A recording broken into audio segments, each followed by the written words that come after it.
Nós já estamos recebendo aqui no estúdio o deputado Fábio Novo, já está aqui ao lado de Elivaldo Barbosa e também de Fenelon Rocha. Boa tarde, deputado, seja bem-vindo aqui ao Jornal do Piauí. Boa tarde, é um prazer estar com vocês. E nós vamos trazer então os números aqui da corrida para o governo do estado nos estados brasileiros. Como é que ficou o resultado final para a análise também de Fábio Novo, Elivaldo Barbosa e Fenelon Rocha. Bom, no Acre, Gleidson Camelli, do Progressistas, foi eleito governador. No Amazonas, Wilson Lima, do PSC, foi o escolhido.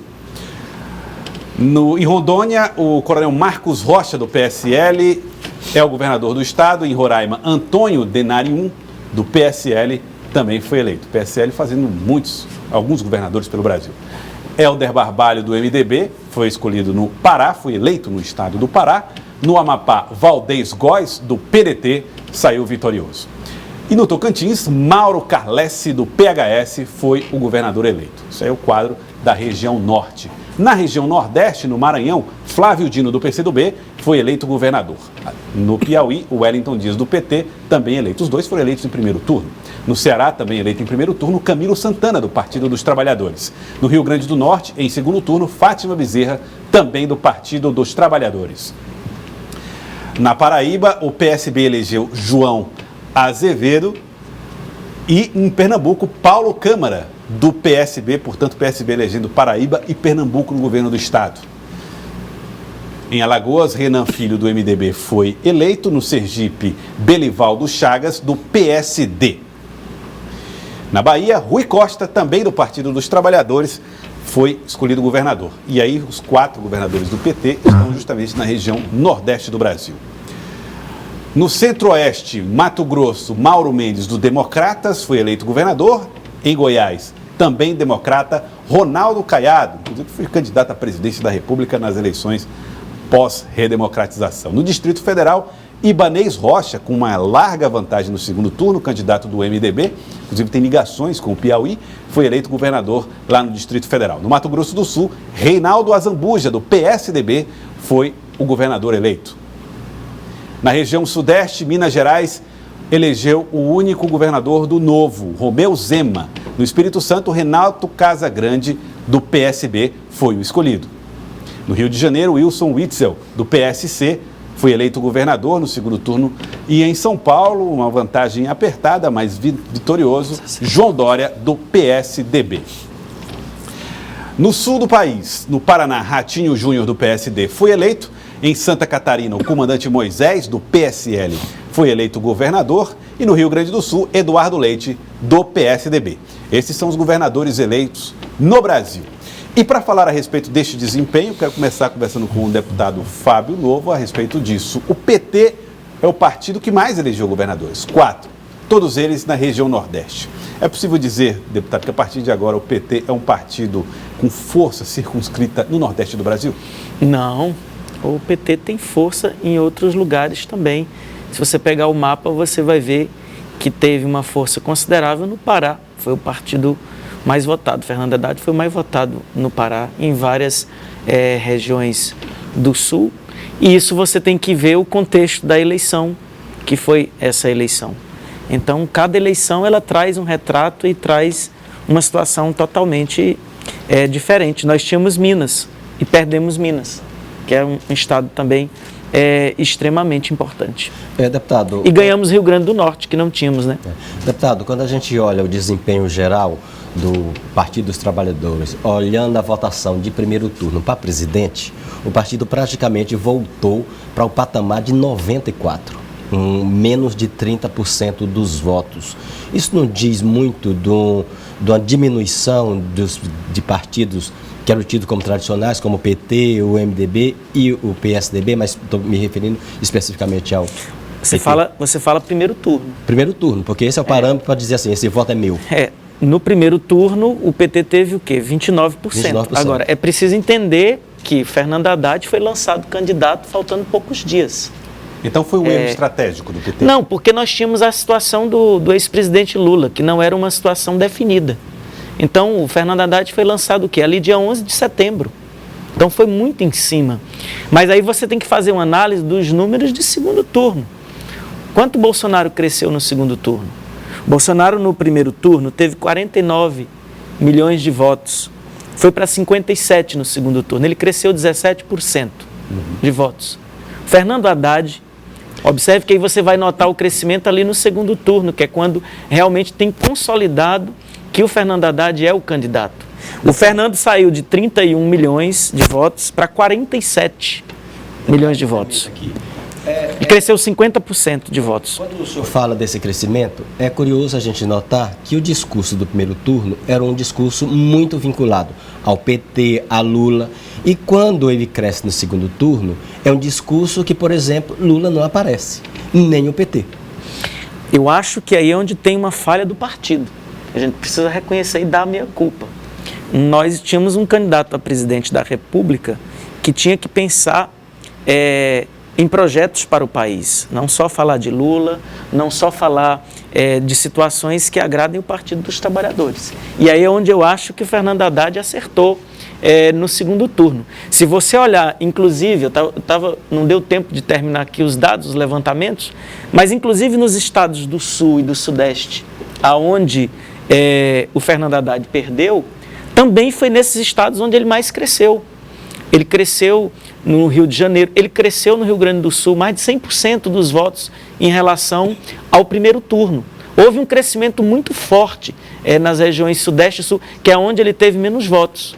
Por quê? Porque aí o discurso foi um discurso de projeto para o Brasil, que eu acho que é aí onde a campanha acertou mais no segundo turno. E eu arrisco dizer para você, não como deputado do PT, como jornalista especialista na área de política. Eu arrisco que se nós tivéssemos mais 20 dias de campanha, Fernando Haddad era o presidente. Eu vou dar o exemplo do Marcelo Castro. O Marcelo Castro dizia assim para a gente, quando faltava 15 dias para a eleição: olha, eu estou crescendo uma média de 85% a cada pesquisa que sai. O Wilson cresce uma média de 25%. Se eu continuar crescendo a 85% e ele 25%, vai chegar um momento que eu estou andando com 85%, ele está andando com 25%. Então eu vou empatar e vou passar. Então, se você pegar os números friamente e ver como era perceptível os últimos 10 dias a onda Haddad. Eu acho que vocês perceberam isso no país inteiro. A onda Haddad, ela foi uma onda, veio a onda Bolsonaro ali no primeiro turno, que quase liquida a eleição.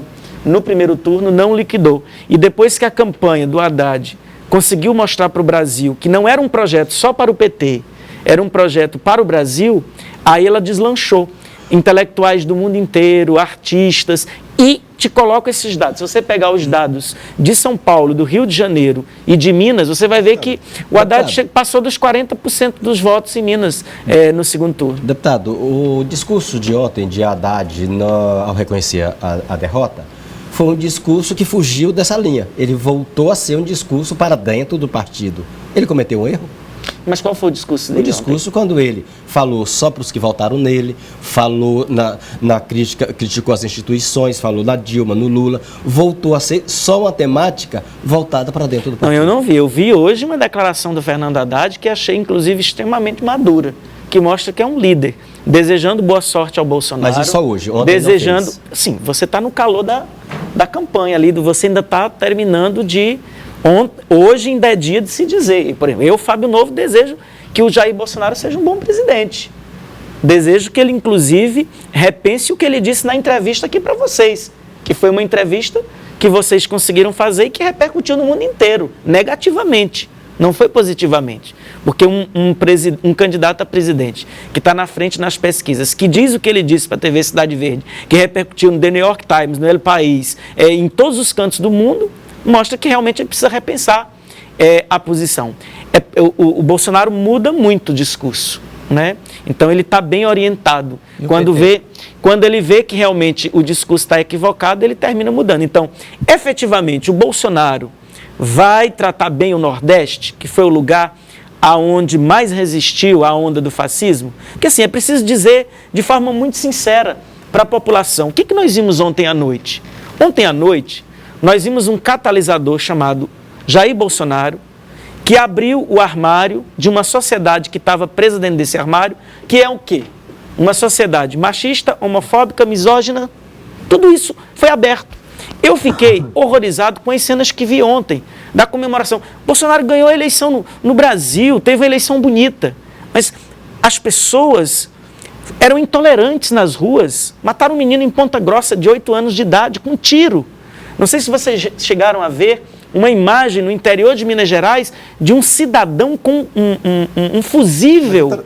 Isso representa a maioria dos eleitores de Bolsonaro, porque existiu também uma onda anti-PT, uma reprovação de um modelo que o Partido dos Trabalhadores, que ficou conhecido como um partido que deu continuidade ou que inaugurou uma fase de corrupção em estatais.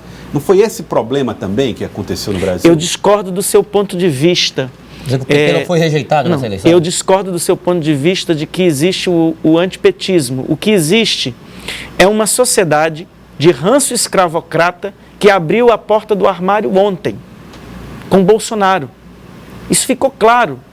Não podemos conceber, num lugar civilizado, que a gente tem um candidato a presidente que diga o que disse das mulheres. Eu não vou repetir aqui para vocês, que disse o que disse dos negros, que disse o que disse dos índios, que disse o que disse da população LGBT. Mas essa sociedade não foi a mesma que elegeu 4 vezes o Partido dos Trabalhadores? Vamos lá. Inclusive no governo do Estado. Vamos lá. Nós inauguramos, e tem poucos anos, direito para as empregadas domésticas. Quando foi que nós inauguramos direito para as empregadas domésticas? Isso incomoda. Tem na nossa sociedade, sim, está no nosso sangue. Tem um sentimento ruim dentro de parte da nossa sociedade que não deseja ver o pequeno crescer. E a gente viu isso, ficou caracterizado. Eu não posso conceber um candidato a presidente da República que diz que é normal colocar um filho dele com 5 anos de idade. Eu já coloquei meu filho para aprender a atirar. Gente, pelo amor de Deus. Num lugar civilizado, isso não existe. Será que o mundo inteiro que estava de olho no Brasil, os principais intelectuais, os grandes meios de comunicações lá de fora, estavam dizendo, se você pegar todos os editoriais, você vai ver que estavam contra tudo isso. Né? Os artistas que nunca tinham se declarado nessa eleição se declararam. Não era a favor do PT, era contra uma onda de fascismo que tem nesse país. E como o senhor projeta o discurso do PT nesse cenário? Eu espero, o PT primeiro precisa também amadurecer, precisa fazer meia-culpa, precisa compreender que tem erros e precisa, inclusive, apostar que Bolsonaro tem que dar certo, porque é bom para o país. O senhor destaca assim como mais grave? Concessões que o partido fez que não precisavam ter feito. Nós temos que ter aliados políticos, mas não precisamos embarcar em certas concessões que nos levam para o caminho da corrupção. Esse é um erro que nós cometemos e que precisamos reaprender. Reaproximação com os movimentos sociais? Sim, também. E fazer a coisa que é certa. Mas sem abrir mão de direitos fundamentais. Isso nós não podemos abrir mão. Então, o que mais me preocupou em Bolsonaro foi justamente essa onda de ódio, de armar pessoas e de violação de direitos humanos. Eu queria agradecer o deputado Fábio Novo. Muito obrigado mais uma vez pela participação aqui no Jornal do Piauí. Obrigado por ter vindo. Eu que agradeço. Queria agradecer também a Fenelon Rocha. Muito obrigado, Fenelon Rocha. Elivaldo Barbosa continua conosco, porque nós vamos trazer as informações agora de Elivaldo Barbosa em tempo real.